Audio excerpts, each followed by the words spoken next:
Welcome to Inch online fashion designing class. Today, let us make a sample of decorative shape facing, which is almost the same way as a shape facing, but this appears on the right side of the garment. This decorative facing is done on the front piece, so cut a fabric 9 inches by 8 inches, mention RS for right side and WS for wrong side. Now fold the fabric in half on the center front so that the wrong side is on the top. Now mark the neckline and the desired shape for the facing.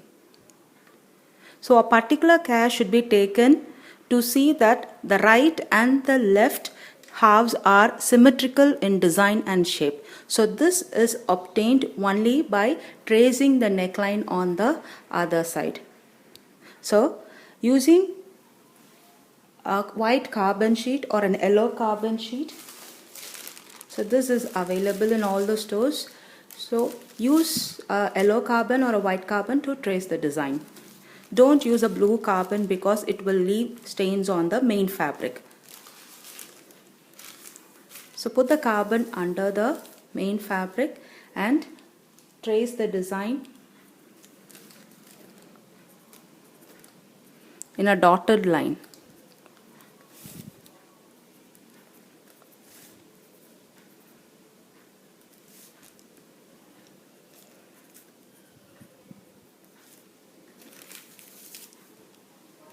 So a very light impression is given so that you could see the dotted lines on the other side.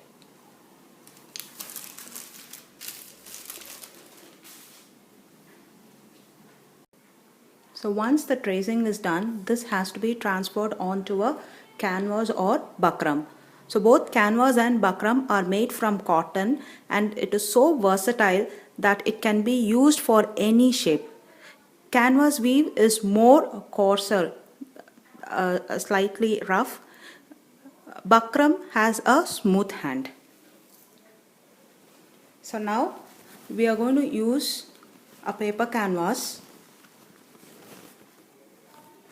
So this has a rough texture on one side and a glossy texture on the other side. So this glossy texture is fused to the main fabric. So fusing means joining this to the facing strip by ironing. So this increases the resistance of the neckline or the garment. So now this design is transferred onto the canvas on the rough side.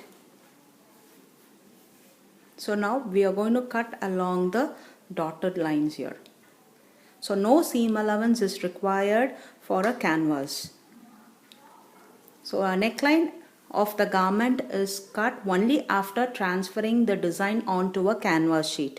The reason is if the neckline is already cut, we might tend to stretch the neckline while tracing the design. So this will distort the shape of the neckline. So always trace the design first and then cut the neckline with seam allowance.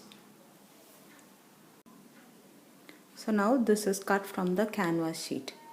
It is not necessary to open out the neckline and draw the entire design.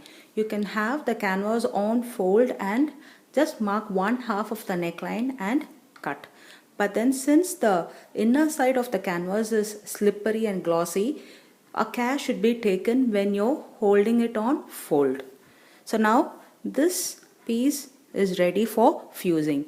So now I have taken a kalamkari piece for the decorative facing. On the wrong side of the facing piece, I am going to fuse the canvas. So the glossy side is on the wrong side of the fabric. So you have the rough texture on the top. You see to it you have seam allowance at the top and bottom. And don't throw away the neck piece which is cut from here. So this will be helpful for you to check whether this design is fused properly. Sometimes while fusing we might tend to stretch and fuse, so as a result you will get a difference at the neckline. So preserve this neck piece, fuse the neck piece first and then the design later. The canvas is fused to the wrong side of the fabric by ironing.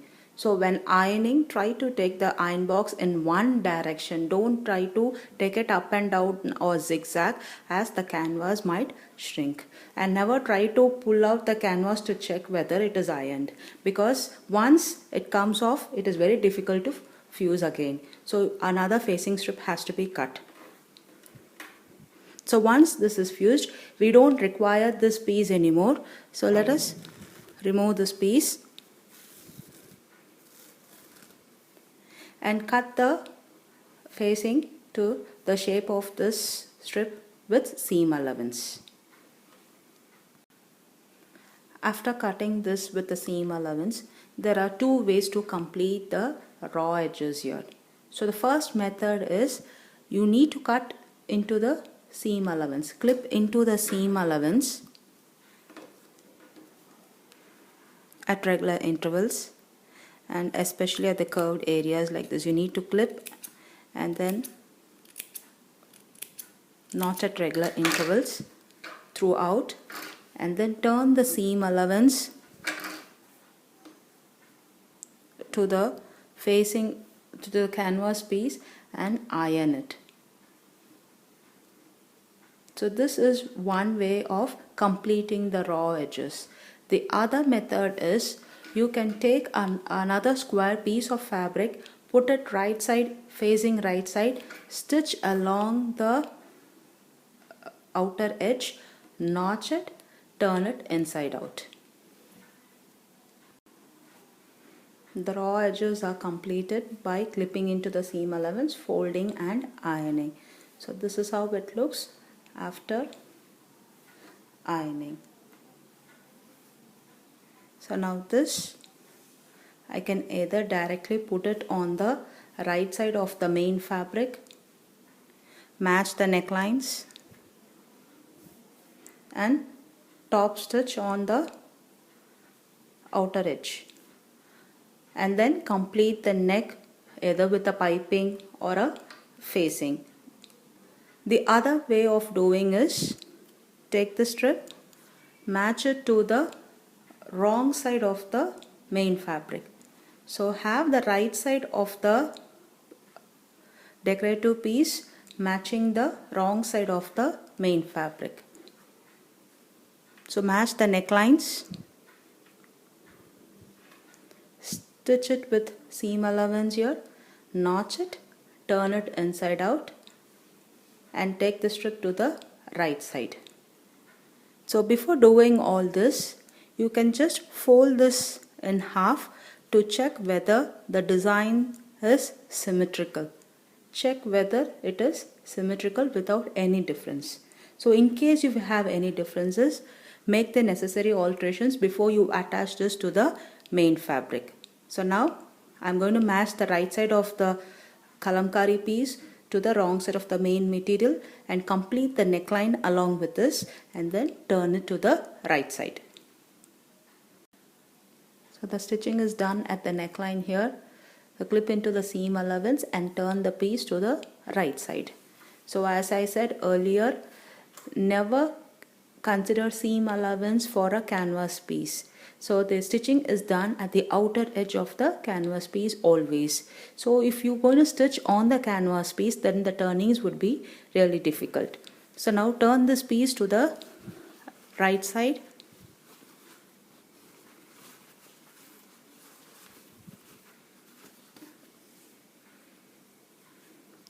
Iron it. Change the top thread to this design, and now top stitch this. So this is how the neckline looks after finishing the top stitch. Thank you.